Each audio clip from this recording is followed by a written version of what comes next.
A chronological Bible in 365 episodes. This is episode 20, beginning with Job 5. Call out now. Is there anyone who will answer you? And to which of the holy ones will you turn? For wrath kills a foolish man, and envy slays a simple one. I have seen the foolish taking root, but suddenly I cursed his dwelling place. His sons are far from safety. They are crushed in the gate, and there is no deliverer. Because the hungry eat up his harvest, taking it even from the thorns, and a snare snatches their substance. For affliction does not come from the dust, nor does trouble spring from the ground. Yet man is born to trouble, as the sparks fly upward. But as for me, I would seek God, and to God I would commit my cause. Who does great things and unsearchable, marvelous things without number. He gives rain on the earth, and he sends waters on the fields. He sets on high those who are lowly, and those who mourn are lifted to safety. He frustrates the devices of the crafty, so their hands cannot carry out their plans. He catches the wise in their own craftiness, and the counsel of the cunning comes quickly upon them. They meet with darkness in the daytime, and they grope of noontime as in the night. But he saves the needy from the sword, from the mouth of the mighty, and from their hand. So the poor have hope, and the injustice shuts her mouth. Behold, happy is the man whom God corrects. Therefore do not despise the chastening of the Almighty. For he bruises, but he binds up. He wounds, but his hands make whole. He shall deliver you in 6 troubles. Yes, in 7 no evil shall touch you. In famine he shall redeem you from death, and in war from the power of the sword. You shall be hidden from the scourge of the tongue, and you shall not be afraid of destruction when it comes. You shall laugh at destruction and famine, and you shall not be afraid of the beasts of the earth. And you shall have a covenant with the stones of the field, and the beasts of the field shall be at peace with you. You shall know that your tent is in peace. You shall visit your dwelling and find nothing amiss. You shall also know that your descendants shall be many, and your offspring like the grass of the earth. You shall come to the grave at a full age, and sheaf of grain ripens in its season. Behold, this we have searched out. It is true. Hear it and know for yourself. Job chapter 6. Then Job answered and said, Oh, that my grief were fully weighed, and my calamity laid with it on the scales. For then it would be heavier than the sand of the sea. Therefore my words have been rash. For the arrows of the Almighty are within me. My spirit drinks in their poison. The terrors of God are arrayed against me. Does the wild donkey bray when it has it grass, or does the ox low over its fodder? Can flavorless food be eaten without salt? Or is there any taste in the white of an egg? My soul refuses to touch them. There is loathsome food for me. Oh, that I might have my request, that God would grant me the thing that I long for. That it would please God to crush me, that he would lose his hand and cut me off. Then I would still have comfort, though in anguish I would exult. He will not spare, for I have not concealed the words of the Holy One. What strength do I have that I should hope? And what is my end, that I should prolong my life? Is my strength the strength of stones, or is my flesh bronze?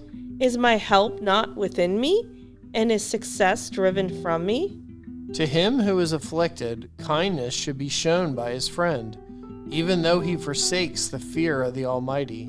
My brothers have dealt deceitfully like a brook, like the streams of the brooks that pass away, which are dark because of the ice, and into which the snow vanishes. When it is warm, they cease to flow. When it is hot, they vanish from their place. The paths of their way turn aside.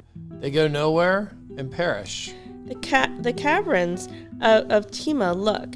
The travelers of Sheba hope for them. They are disappointed because they were confident. They come there and are confused. For now you are nothing. You see terror and are afraid. Did I ever say, bring something to me, or offer a bribe for me from your wealth? Or deliver me from the enemy's hand? Or to redeem me from the hand of oppressors? Teach me, and I will hold my tongue. Cause me to understand wherein I have erred. Now forcefully are right words, but what does your arguing prove?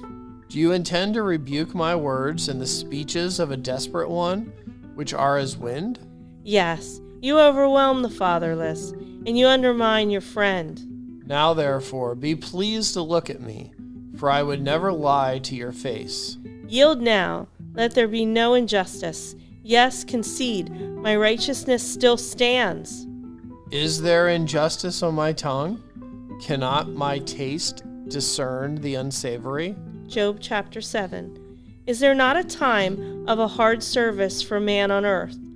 Are not his days also like the days of a hired man? Like a servant who earnestly desires the shade, and like a hired man who eagerly looks for his wages. So I have been allotted months of futility, and wearisome nights have been appointed to me. When I lie down, I say, when shall I arise, and the night be ended? For I have had my fill of tossing till dawn. My flesh is caked with worms and dust. My skin is cracked and breaks out of flesh. My days are swifter than a weaver's shuttle, and are spent without hope. Oh, remember that my life is a breath. My eye will never again see good. The eye of him who sees me will see me no more. While your eyes are upon me, I shall no longer be. As a cloud disappears and vanishes away, so he who goes down to the grave does not come up. He shall never return to his house, nor shall his place know him any more. Therefore, I will not restrain my mouth. I will speak in the anguish of my spirit. I'll complain in the bitterness of my soul. Am I a sea or a sea serpent that you set a guard over me? When I say my bed will comfort me, my couch will ease my complaint, then you scare me with dreams and terrify me with visions. So that my soul chooses strangling and death rather than my body. I loathe my life. I would not live forever. Let me alone, for my days are but a breath. What is man, that you should exalt him, that you should set your heart on him? That you should visit him every morning and test him every moment. How long will you not look away from me, and let me alone till I swallow my saliva? Have I sinned? What have I done to you, O watcher of men? Why have you set me as your target, so that I'm a burden to myself? Why then do you not pardon my transgression and take away my iniquity? For now I will lie down in the dust, and you will seek me diligently, but I will no longer be.